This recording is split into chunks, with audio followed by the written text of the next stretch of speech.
Bismillahirrahmanirrahim. Rasulu la nabiyya ba'dah. Allahumma salli wa sallim ala Muhammad wa ala alihi wa sahbihi ajmain. Amma ba'du.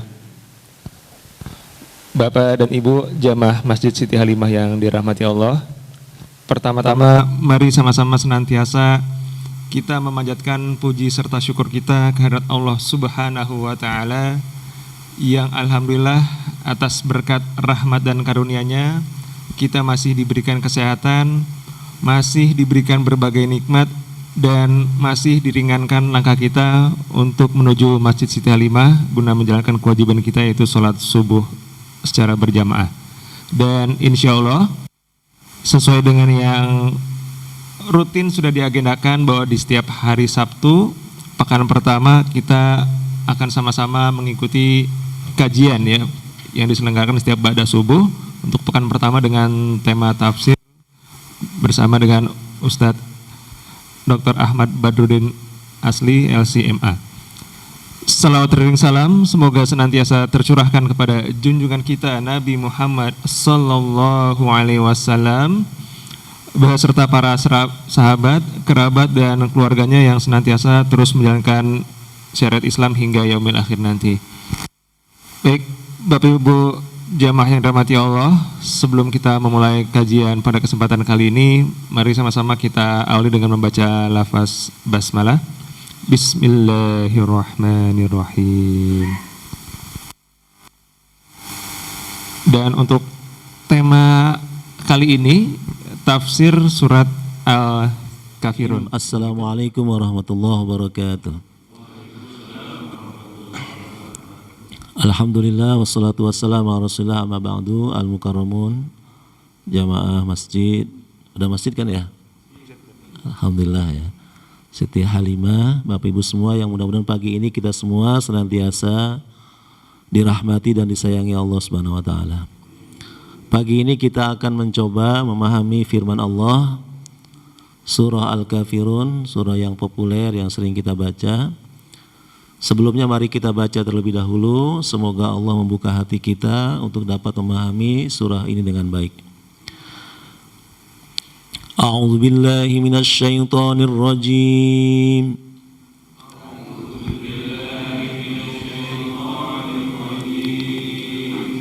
Bismillahirrahmanirrahim.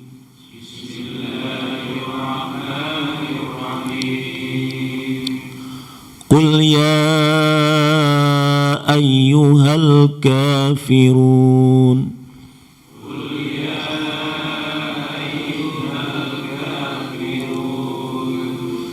La a'budu ma ta'budun.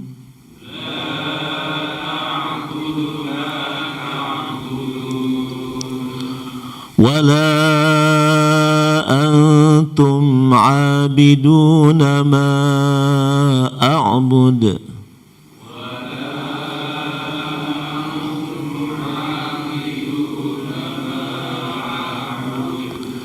Wala ana 'abidum ma 'abadtum.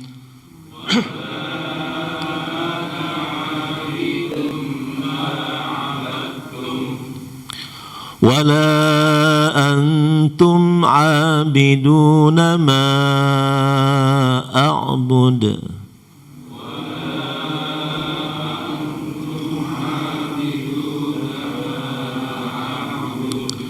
Lakum dinukum waliyadin.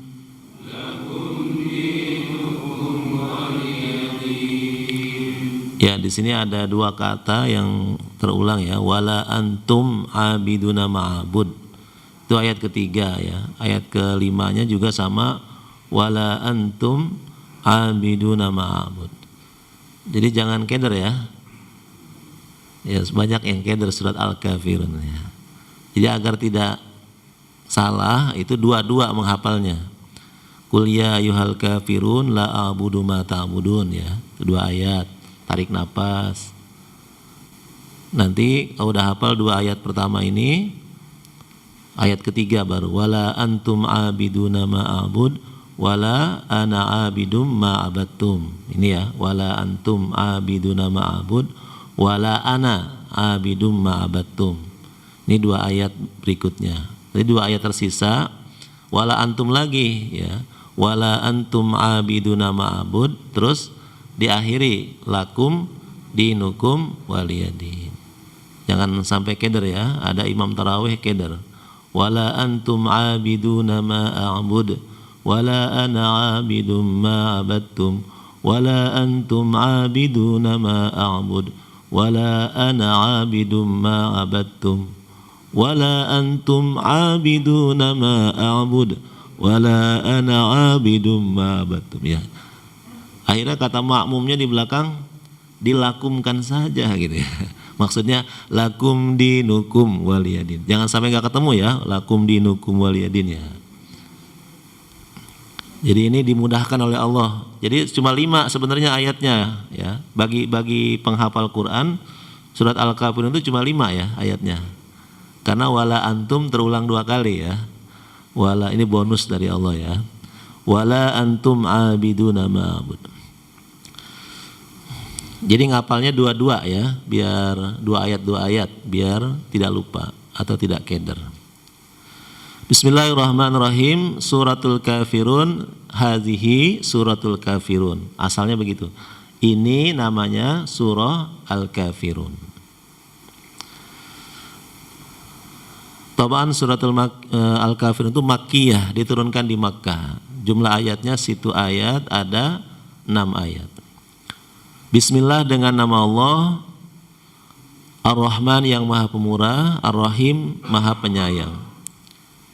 Kul katakanlah wahai Muhammad, kul katakanlah wahai Muhammad. Ya ayyuhal kafirun, wahai orang-orang kafir. Ya namanya harfu nida, ini haknya litanbih ayyuha, ini harfu nida. Ya. Nidanya lil ba'id, untuk jauh. Kul ya ayyuhal kafirun, wahai orang-orang al-kafirun yang kafir. Kafir sudah jadi bahasa Indonesia ya, sudah jadi bahasa kita. Nanti kita coba uraikan makna kafir. Tidak boleh diganti al-kafirun non muslim ya. Sudah ya, al-kafirun orang-orang kafir, karena sudah jadi bahasa Indonesia ya. KBBI sudah ada di KBBI ya, sudah sejak dulu kala. La a'budu, aku tidak beribadah atau aku tidak menyembah, ma ta'budun, apa yang kalian sembah atau apa yang kalian ibadahi. Wala antum, dan kalian, dan tidak pula kalian, abiduna, menyembah, ma'abud, apa yang aku sembah. Ma'abud, apa yang aku sembah. Wala ana, dan tidak pula aku, ana. Di sini ada antum, ada ana. Kalau antum itu mukhotob untuk kalian, kalau ana itu mutakalim ya, ana saya. Wala ana, dan juga tidak aku, saya, abidun, menyembah. Abidun mufrad, kalau abiduna jama ya, plural jama. Abidun, menyembah. Ma'abattum, apa yang kalian sembah. Wala antum, dan tidak pula kalian, abiduna, menyembah, ma'abud, apa yang aku sembah. Lakum, bagimu, bagi kalian, dinukum, agama kalian, wali, dan bagiku, dini, asalnya begitu. Waliya dini, dan bagiku agamaku. Din dibuang nun iya-nya karena lil munasabah, agar sesuai akhir ayatnya. Lakum dinukum waliya dini, enggak sesuai dengan sebelumnya ya, agar enak dibacanya. Namanya hazfu al-ya al-mutakallim. Bapak Ibu yang dirahmati Allah, surah Al-Kafirun ini surah yang sering sekali dibaca oleh Nabi pada sholat maghrib ya. Sholat maghrib rakaat pertama beliau membaca Qul ya ayyuhal kafirun, rakaat kedua Qul huwallahu ahad. Jadi pasangannya Qul ya ayyuhal kafirun, pasangannya Qul huwallahu ahad. Kalau Bapak baca rakaat pertama Qul ya ayyuhal kafirun, rakaat keduanya Qul huwallahu ahad. Jangan idza jaa nasrullah ya, jangan tabat, itu enggak munasabah namanya. Dalam belajar Al-Qur'an ada yang namanya ilmu munasabah. Munasabah itu korelasi, ada hubungan antara surah. Jadi surah Qul ya ayyuhal kafirun itu pasangannya surah apa? Qul huwallahu ahad. Kalau Bapak jadi imam, rakaat pertama baca Qul ya ayyuhal kafirun, rakaat keduanya Qul huwallahu ahad. Itu yang munasabah, yang ada korelasi. Dicontohkan oleh Nabi ya. Nabi sering membaca dalam sholat maghrib Qul ya ayyuhal kafirun dan Qul huwallahu ahad. Begitu juga Nabi membaca pada qobliyah subuh. Qobliyah subuh Nabi membaca rakaat pertama Qul ya ayyuhal kafirun, rakaat kedua Qul huwallahu ahad. Dan umumnya ya sholat-sholat sunnah yang lain sering Nabi membaca dua surah ini. Surah Al-Kafirun ini ada asbabun nuzulnya ya, ada latar belakangnya, ada sebab turunnya. Jadi orang-orang Quraisy, orang-orang kafir Quraisy, mereka itu sudah bosan ya, atau sudah jenuh berdebat dengan Nabi atau memusuhi Nabi. Jadi mereka juga ada capeknya juga, ada lelahnya juga ya. Mereka selama ini menghalang-halangi dakwah Rasulullah. Seperti sudah kita pelajari di surah Al-Lahab ya, pada beberapa waktu yang lalu. Mereka begitu sangat ya ingin menghentikan dakwah Nabi dengan berbagai macam cara, dengan cara yang kasar sampai cara yang halus mereka tempuh. Di antaranya mereka pernah menawarkan Nabi, kalau engkau wahai Muhammad, karena dakwahmu ini engkau ingin jadi orang kaya, kami beri harta benda kami siapkan harta benda kami untuk kamu ya. Nabi menolak, tidak ya. Kalau dengan dakwah ini engkau ingin punya istri atau punya punya istri yang cantik ya, kami nikahkan dengan putri-putri kami. Kami nikahkan dengan perempuan tercantik yang kami miliki. Ya Nabi Muhammad tidak ya. Lalu mereka juga mengatakan dengan dakwah ini, kalau dengan dakwahmu ini engkau ingin menjadi raja, kami jadikan engkau menjadi raja kami. Nabi Muhammad ya menolak ya.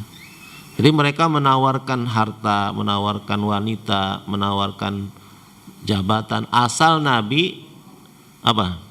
Menghentikan dakwahnya, asal Nabi berhenti menyebarkan Islam, berhenti menyebarkan tauhid, agar Nabi berhenti ya, tidak lagi memusuhi mereka atau tidak lagi menentang mereka dalam beribadah kepada berhala-berhala mereka. Asal itu syarat mereka. Tapi Nabi mengatakan, "Law wada'u syamsa fi yamini wal qamara fi yasari ala an atruka hadzal amr ma taraktuhu hatta ahlika dunahu." Seandainya mereka meletakkan matahari di sebelah kananku, bulan di tangan kiriku, di sebelah kiriku, agar aku meninggalkan dakwah ini, ma taraktuhu, tidak pernah akan aku tinggalkan. Sampai aku harus binasa sekalipun, sampai aku harus mati sekalipun, tidak pernah aku tinggalkan dakwah ini. Itu Rasulullah SAW sudah sedemikian kuat ya komitmen beliau untuk melanjutkan dakwahnya, walaupun orang-orang kafir, masyarakat beliau menolak. Masyarakat Mekah tidak menerima beliau, menolak mentah-mentah dakwah beliau, tapi beliau tetap semangat, tetap bersungguh-sungguh ya. Nah, lalu mereka menawarkan opsi lain ya. Mereka kemudian mendatangi Nabi, mereka mengatakan, ya sudahlah kalau begitu, mereka mengatakan na'budu ilahaka sana wa ta'budu ilahana sana. Kalau begitu, ya sudah, kami menyembah Tuhanmu wahai Muhammad, menyembah Allahmu setahun. Nanti tahun depan kamu menyembah Tuhan-Tuhan kami gitu ya, berhala-berhala kami. Menyembah Lata, Uzat, Manat ya, dan lain sebagainya. Jadi mereka menawarkan Nabi apa? Untuk ya berbagi Tuhan gitu ya. Kalau gitu kita ya sama-sama tahun ini menyembah Allahmu sama-sama. Tapi tahun depan kamu harus apa? Menyembah berhala-berhala kami gitu ya. Ini kan solusi yang paling ini ya, yang paling adil menurut mereka ya. Udah, kita nggak usah berkelahi, nggak usah berdebat, nggak usah banyak lagi ribut-ribut gitu ya, nggak usah bermusuhan. Karena Nabi kan dengan mereka itu kerabat. Nabi dengan orang-orang Mekah itu bukan orang lain. Ya masih famili mereka. Ya. Maka dengan sebagian mereka masuk Islam menjadi pengikut Nabi, kemudian mereka menjadi apa? Menjadi pecah, menjadi berjauhan. Kalau ada orang masuk Islam ya, perempuan mu'allab masuk Islam, bagaimana hubungan dengan suaminya? Suaminya masih agama non-muslim ya. Bagaimana hubungannya? Akhirnya jadi apa? Jadi cerai, jadi berpisah kan? Jadi berpisah karena berbeda agama dan tidak saling mewarisi kalaupun salah satunya meninggal. Ya. Maka sebaiknya ya sudah saling menyembah Tuhan gitu ya. Kita menyembah kamu menyembah Tuhan kami nanti juga akan menyembah Tuhan kamu. Begitu ya. Maka turunlah surah ini, Qul ya ayyuhal kafirun. Qul ya ayyuhal kafirun ini untuk menjawab permintaan mereka.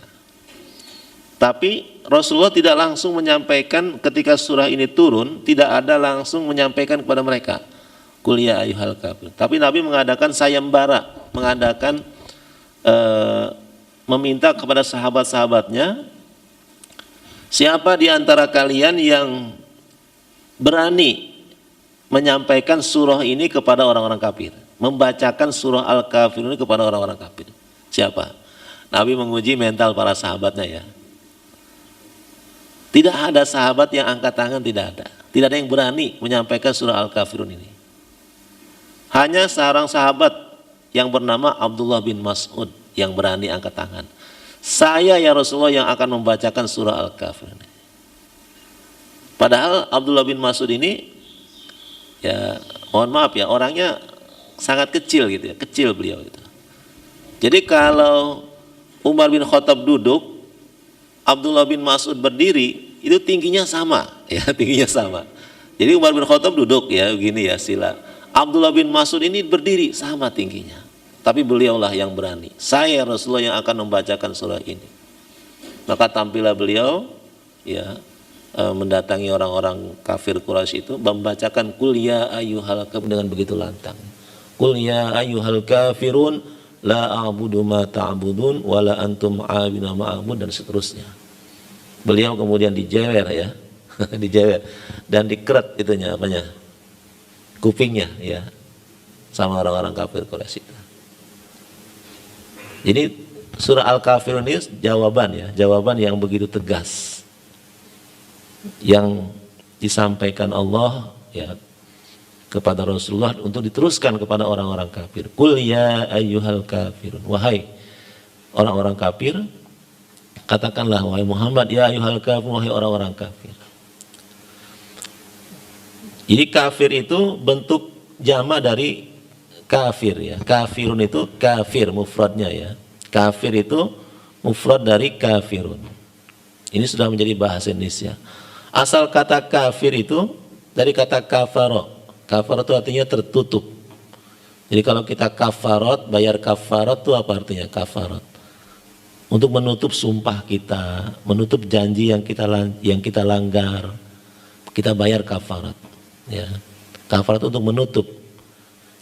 Kalau kita bersedekah, itu akan ditutup kesalahan-kesalahan kita. Yukaffir ankum sayyiatikum. Artinya kejelekan-kejelekan ditutup, tidak terlihat aib-aib kita. Asal kata kafar itu tertutup. Orang kafir disebut orang kafir, orang yang tidak beriman disebut orang kafir karena tertutup hatinya. Tidak mau menerima Islam, tidak mau menerima iman, tidak percaya, tertutup. Ya. Jadi kalau gelas itu tengkurap ya. Kalau orang beriman itu gelas itu apa? Terbuka begini ya, itu orang beriman menerima. Kalau orang kafir itu apa? Telungkup ya, tengkurap atau apa? Tengkurap gitu ya. Jadi dia tidak bisa menerima Islam. Kalau orang munafik gelasnya apa? Gelasnya bolong, ya gelasnya bolong ya. Dia menerima tapi keluar lagi. Gelasnya bocor. Ya, bolong. Munafik itu dikatakan nafak. Nafak itu artinya terowongan. Kalau bapak ke Masjidil Haram, di sana di depan Masjidil Haram ada banyak kata-kata nafak. Nafak itu terowongan. Karena gunung-gunung dilobangi agar kita bisa lewat dengan mudah. Mau ke Aziziyah misalnya itu lewat nafak, lewat terowongan. Ya. Nafak, infak. Apa kata infak? Orang yang berinfak. Apa orang yang berinfak itu? Orang yang kantongnya bolong. Ya. Jadi duitnya nggak nempel di bajunya, nggak tersimpan di kantongnya. Tersalurkan, bolong kantongnya, ya. Tersalurkan ke fakir miskin, ke masjid dan sebagainya. Ya. Jadi kalau orang kafir itu orang yang tertutup, ya, tidak menerima Islam, tidak menerima iman, nggak percaya. Ya. Manusia itu ada dua, ya. Dalam surah At-Taghabun Allah mengatakan, Huwaladzi khalaqakum, dialah Allah yang telah menciptakan kalian, wahai manusia, faminkum kafirun wa minkum mu'min. Di antara manusia itu, di antara kita itu ada yang kafir. Ternyata ada yang kafir. Dan juga ternyata ada yang beriman. Dalam pandangan Allah manusia itu cuma dua, kafir dan mukmin, mukmin dan kafir. Tidak ada yang ketiga. Dalam pandangan Allah tidak ada orang munafik, tidak ada. Karena Allah tahu isi hati orang munafik itu Allah tahu. Ya, jadi tidak ada orang munafik dalam pandangan Allah.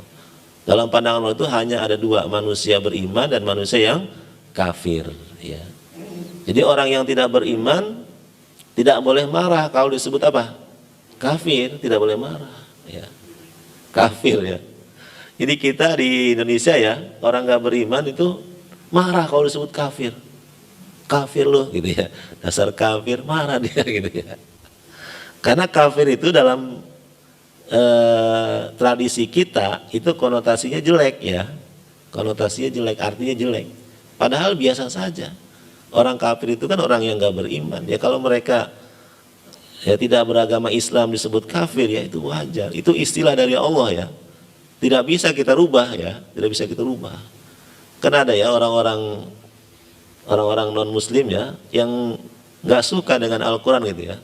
Mereka minta kepada Menteri Agama untuk dirubah gitu ya. Al-Qur'annya orang Islam ya. Qul ya ayyuhal kafirun ya. Jadi nggak bisa, ini istilah dari Allah. Ya kalau Anda hidup di Indonesia, kemudian istilah kafir itu menjadi bahasa Indonesia, ya harus menerima. Nggak ada salahnya. Dan mereka juga kalau menyebut orang Islam itu orang kafir juga menurut pandangan mereka. Mereka disebut orang beriman, kita disebut orang kafir. Marah nggak kita disebut orang kafir oleh mereka? Oleh mereka yang berbeda agama dengan kita disebut kafir oleh mereka. Marah nggak kita? Ya nggak boleh marah gitu ya. Ada orang Nasrani nih mengatakan kita orang kafir, marah nggak kita? Marah nggak? Ya, marah nggak? Ya. Jadi orang kafir mengatakan kita orang kafir, marah nggak kita? Nggak perlu marah ya. Karena itu menurut mereka, ya, menurut mereka kita juga kafir menurut mereka. Kafir dengan agama mereka, ya, bukan dengan agama kita. Jadi kafir itu istilah orang yang berbeda agama dengan orang Islam. Orang Islam, selain orang Islam semua disebut kafir. Apakah mereka Nasrani, Hindu, Buddha, Konghucu, agama apalagi Majusi dan sebagainya. Pokoknya selain orang Islam, mereka disebut orang apa? orang kafir. Itu harus jadi keyakinan kita. Jangan kita ragu-ragu ya. Bener nggak ya dia orang kafir ini? Jangan ya, jangan sampai kita ragu-ragu. Pokoknya orang kafir itu dalam terminologi kita, dalam tradisi kita, dalam bahasa kita, itu adalah mereka yang berbeda keyakinan dengan kita, berbeda agama dengan kita. Itu disebut orang kafir. Ini dalam rangka mengidentifikasi ya, dalam rangka memudahkan ya orang Islam dalam bermuamalah dengan mereka. Ya. Walaupun nanti di surah Al-Bayyinah orang kafir itu ada dua ternyata. Ada kafir musyrik, ada kafir apa? Ahlu kitab.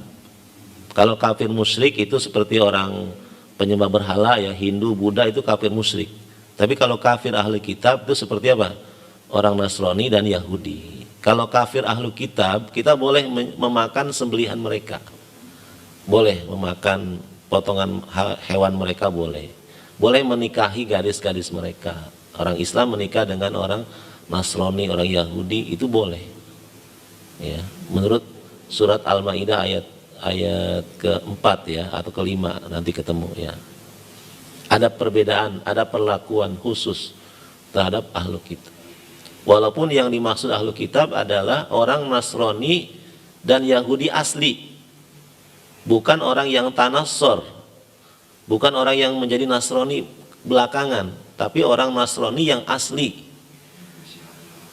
Ketika Nabi diutus, keluarganya memang apa? Nasrani. Ketika Nabi diutus memang keluarganya Yahudi, bukan orang Nasrani Indonesia gitu ya, yang belakangan, bukan. Ini Nasrani yang memang ortodok ya, seperti Nasrani orang-orang Mesir, Nasrani orang Suriah. Itu memang orang-orang Nasrani yang ketika Islam datang mereka keluarganya sudah apa? Nasrani. Itu yang dimaksud dengan ahlu kitab, bukan orang yang tanassor, yang menjadi Nasrani belakangan ya, seperti orang-orang Indonesia, bukan itu yang dimaksud dengan ahlu kitab ya. Karena orang kafir ahlu kitab itu ada juga yang mentauhidkan Allah, ada juga yang mengesahkan Allah, tidak dipukul rata. Tidak semua orang Yahudi, tidak semua orang Nasrani itu musyrik, tidak. Ada juga di antara mereka yang mengesahkan Allah ya. Jamaah sekalian yang dimuliakan oleh Allah, kemudian di sini terulang kata-kata a'bud, ta'budun. Ini bentuk ya bahasa Arab yang berubah-ubah ya. A'budu itu fi'il mudhari ya, dengan domir ana, fa'ilnya ana. Kalau ta'budun itu fi'il mudhari dengan domirnya antum ya, atau subjeknya antum, kalian ya. A'budu, ta'budu ya.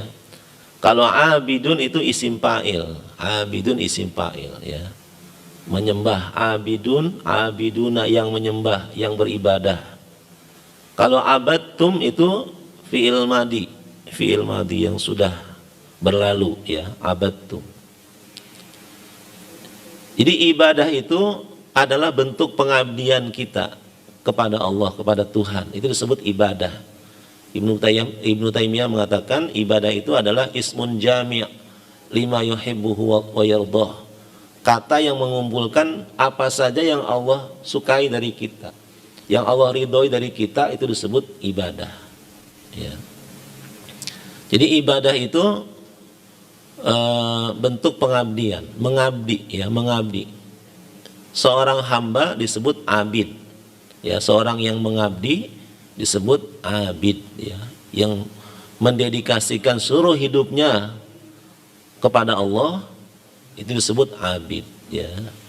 Atau kalau orang yang dimiliki oleh orang lain, atau disebut budak ya dalam bahasa kita, itu disebut apa? Abid ya, abid. Kenapa dia disebut abid? Karena dia mengabdikan dirinya untuk majikannya, itu disebut abid ya. Ketika Islam datang, perbudakan itu ada ya. Ketika Islam datang itu pernah ada ya perbudakan ya.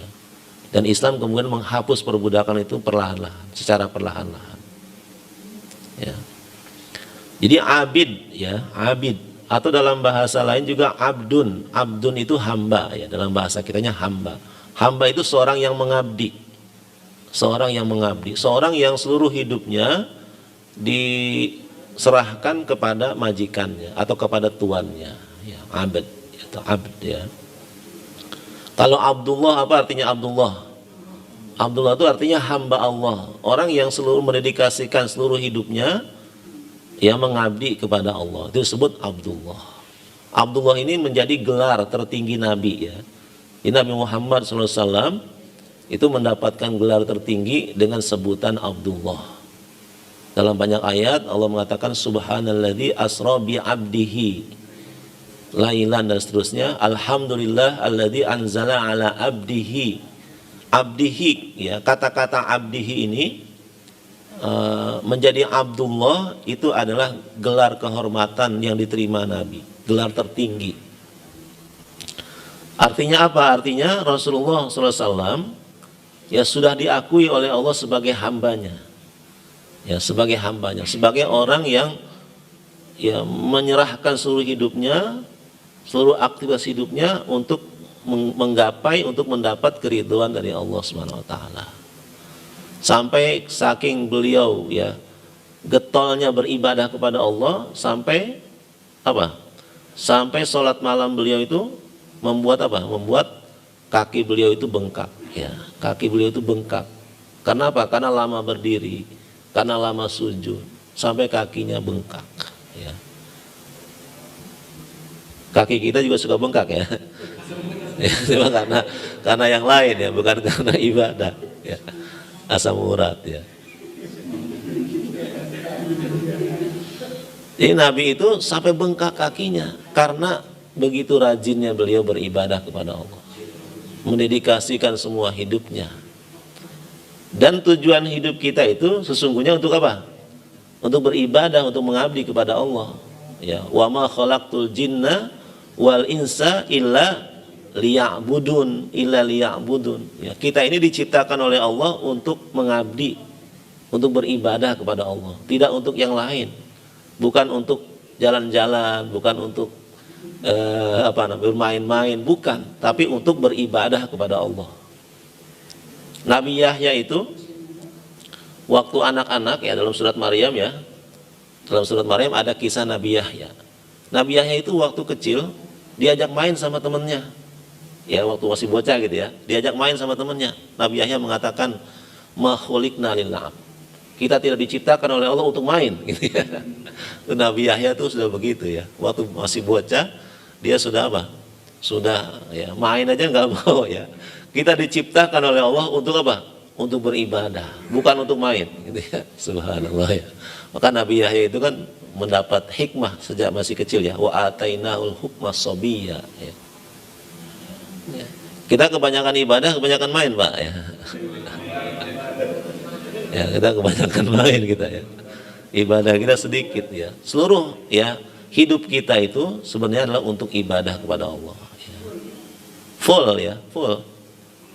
Ya. Karenanya ibadah itu dibagi dua ya. Alhamdulillah nih, untungnya ibadah itu dibagi dua. Ada yang ibadah mahdhah, ada yang ibadah ghair mahdhah. Ibadah mahdhah itu artinya ibadah yang sudah diatur oleh Allah, sudah ditentukan waktunya, ditentukan ukurannya, seperti sholat hanya 5 waktu tuh, sholat hanya 5 waktu. Ya, pergi haji, puasa, zakat, yaitu ibadah-ibadah mahdhah yang sudah diatur oleh Allah dalam waktu-waktu tertentu. Ya, tidak selamanya kita sholat. Awalnya itu kita sholat berapa kali, Pak? Perintah Allah untuk sholat itu berapa kali awalnya? 50 kali, Pak. Ya, ya habis azan langsung qomat azan lagi ya. Qomat lagi, azan lagi ya. Gitu kan? 50 waktu asalnya. Ya 50 waktu. Memang begitu seharusnya ya. Kita tujuan diciptakan oleh Allah itu untuk ibadah ya. Bukan untuk main-main. Tapi ada ibadah yang ghair mahdhah ya. Ternyata ada ibadah ya, seluruh aktivitas yang baik itu semua dipandang ibadah. Ismun jami'in lima yuhibbuhu wa yardha. Ternyata bekerja juga ibadah. Mengurus anak juga ibadah ya. Mencari nafkah juga ibadah. Menyapa tetangga juga ibadah. Ternyata ada ibadah-ibadah lain. Ada aktivitas-aktivitas lain yang juga dicatat oleh Allah sebagai ibadah kita, sebagai bentuk pengabdian diri kita kepada Allah.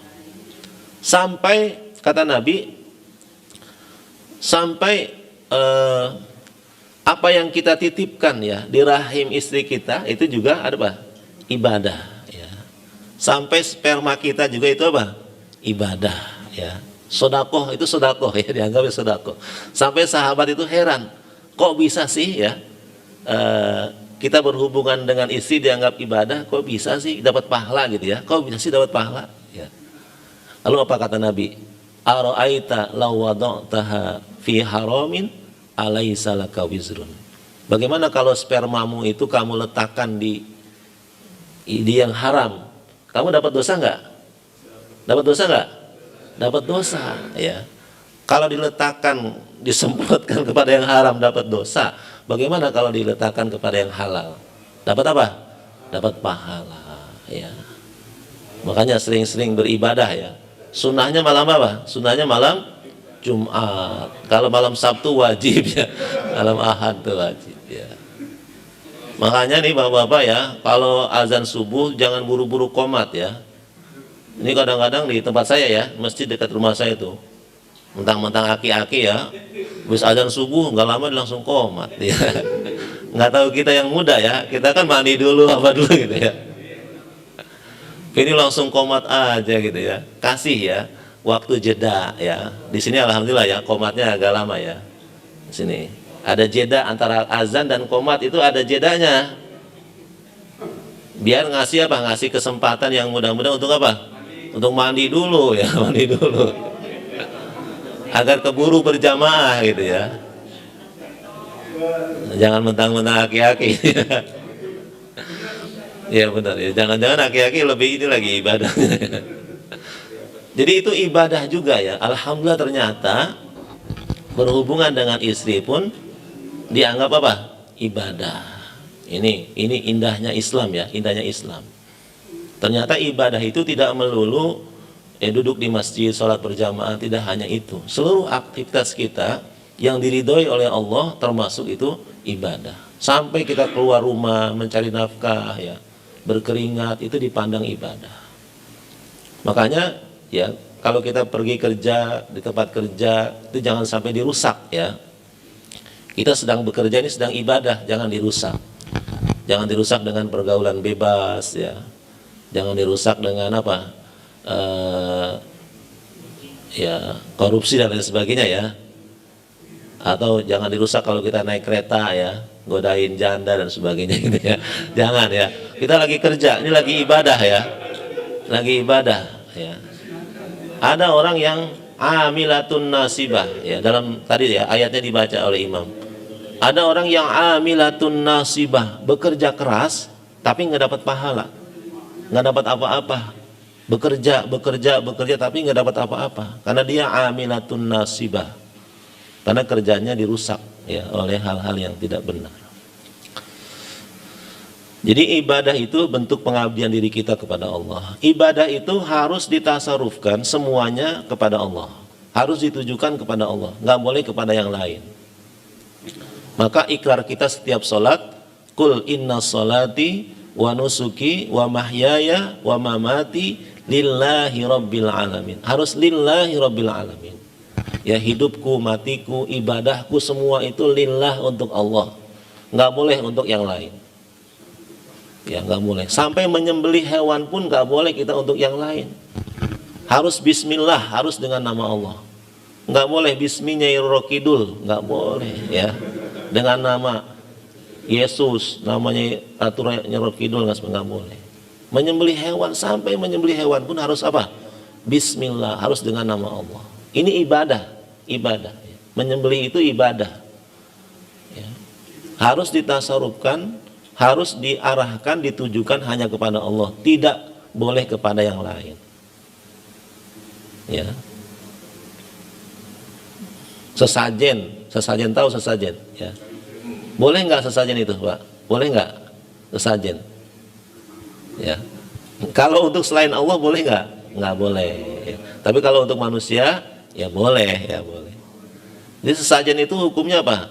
Halal apa haram makanannya itu? Ya. Halal apa haram?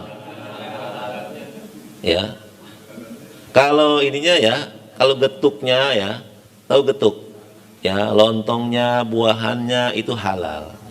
Tapi kalau ayam bekakaknya itu haram. Haram. Kenapa? Karena disembelih bukan untuk apa? Bukan untuk Allah. Jadi disembelih untuk penunggu pohon, untuk kuburan, untuk penunggu gunung dan sebagainya. Ya. Jadi boleh ya dimakan sesajen itu. Ya. Kalau yang kita pilih-pilih ya, kita pilih-pilih. Kalau yang sembelihannya itu jelas itu haram hukumnya.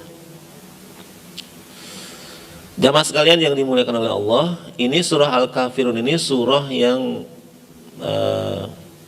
harus menjadi keyakinan kita yang tidak boleh berubah, yang tidak boleh berubah dalam situasi kondisi apapun. Ya. Tidak ada toleransi dalam beragama, itu tidak ada. Ya. Dalam arti berbagi keyakinan, berbagi ibadah, ya tidak ada. Yang ada itu adalah saling menghormati. Ya. Orang Islam menghormati orang non Muslim, ya, menghormati mereka. Ya. Yang ada itu adalah menjaga kehormatan mereka, menjaga harta mereka, menjaga keselamatan mereka. Itu yang ada. Ya. Yang ada adalah tidak mengganggu mereka ketika mereka beribadah. Ya. Jadi menendang sesajen itu boleh nggak? Ya boleh saja, cuma jangan divideokan gitu ya. Jangan divideokan. Ini habis tendang sesajen diupload gitu ya. Ya udah ditangkap ya, ditangkap. Akhirnya ditahan ya di penjara. Ya gara-gara tendang sesajen.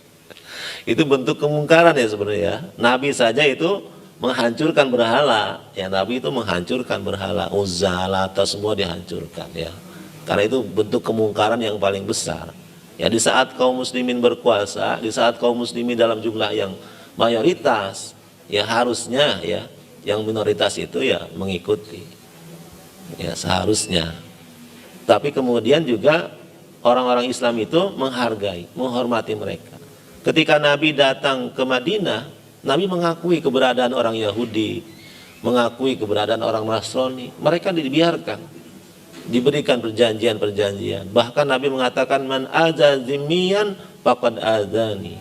Orang yang menyakiti orang kafir zimmi yang punya perjanjian damai dengan kita, itu dia telah menyakiti aku. Enggak boleh kita menyakiti ya orang-orang yang berbeda keyakinan dengan kita. Kalau mereka apa? Berjanji setia dengan kita, mereka tidak berkhianat dengan kita. Kalau mereka berkhianat dengan kita, berkhianat dengan perjanjian damai dengan kita, boleh ya, boleh mereka kita musuhi atau kita jadikan musuh, boleh.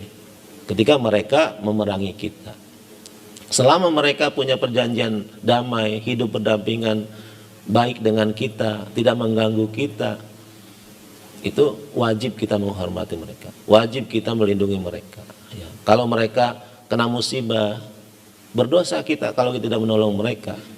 Kalau mereka meninggal, kita biarkan mayatnya, berdosa kita. Kita harus kuburkan, ya. Kita harus urusi jenazahnya, ya.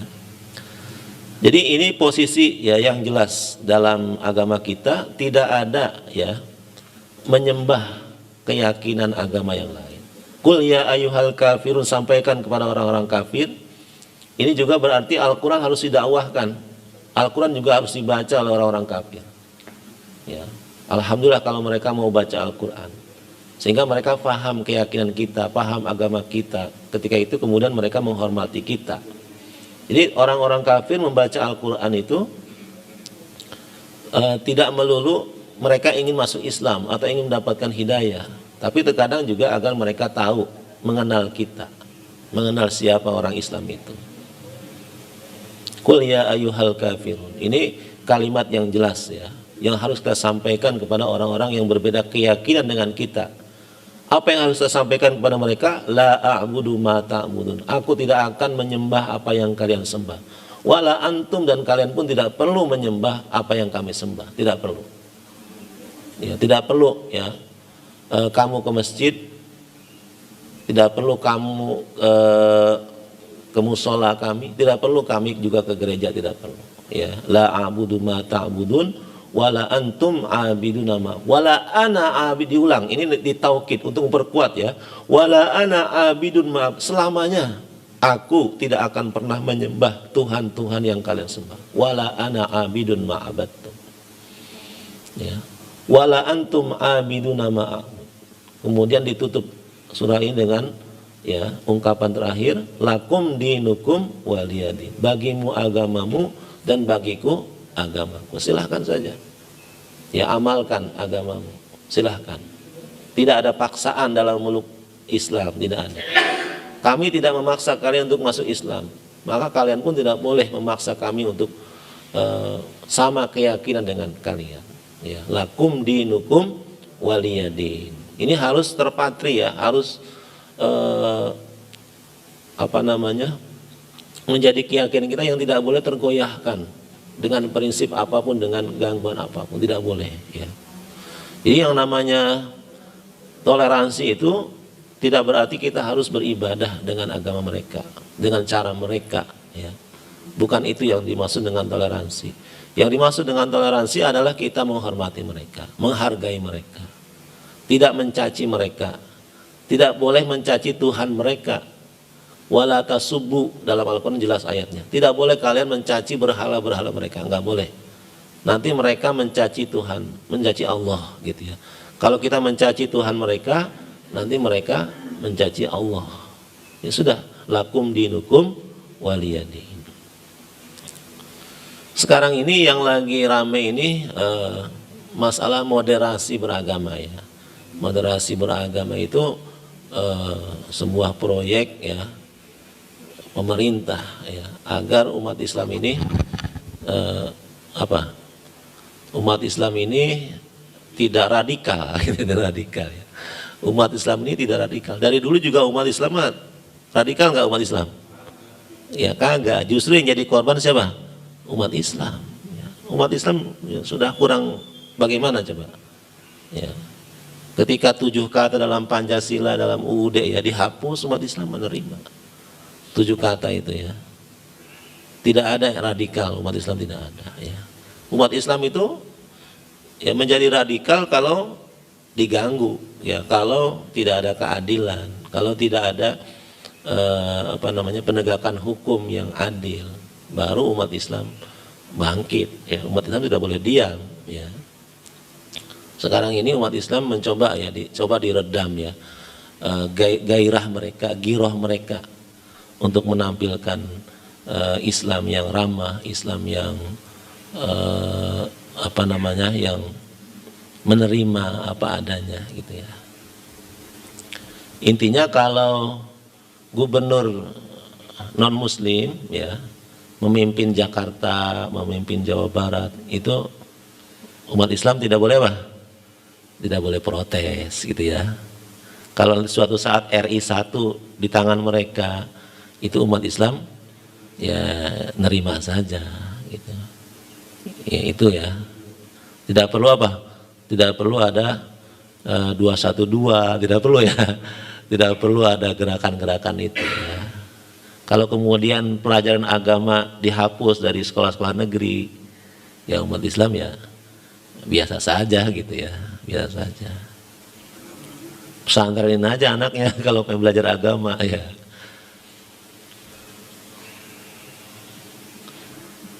Jadi moderasi beragama itu ya sebuah proyek ya, yang ya mudah-mudahan ya tidak memakan korban banyak dari umat Islam ya. Demikian jamaah sekalian ya kajian singkat surah Al-Kafirun. Demikian mungkin cukup pengajian kita pada pagi ini. Mari kita akhir dengan doa. Semoga Allah Subhanahu wa taala mengokohkan, menguatkan akidah kita semua, menjaga keyakinan kita semua sampai akhir hayat ya.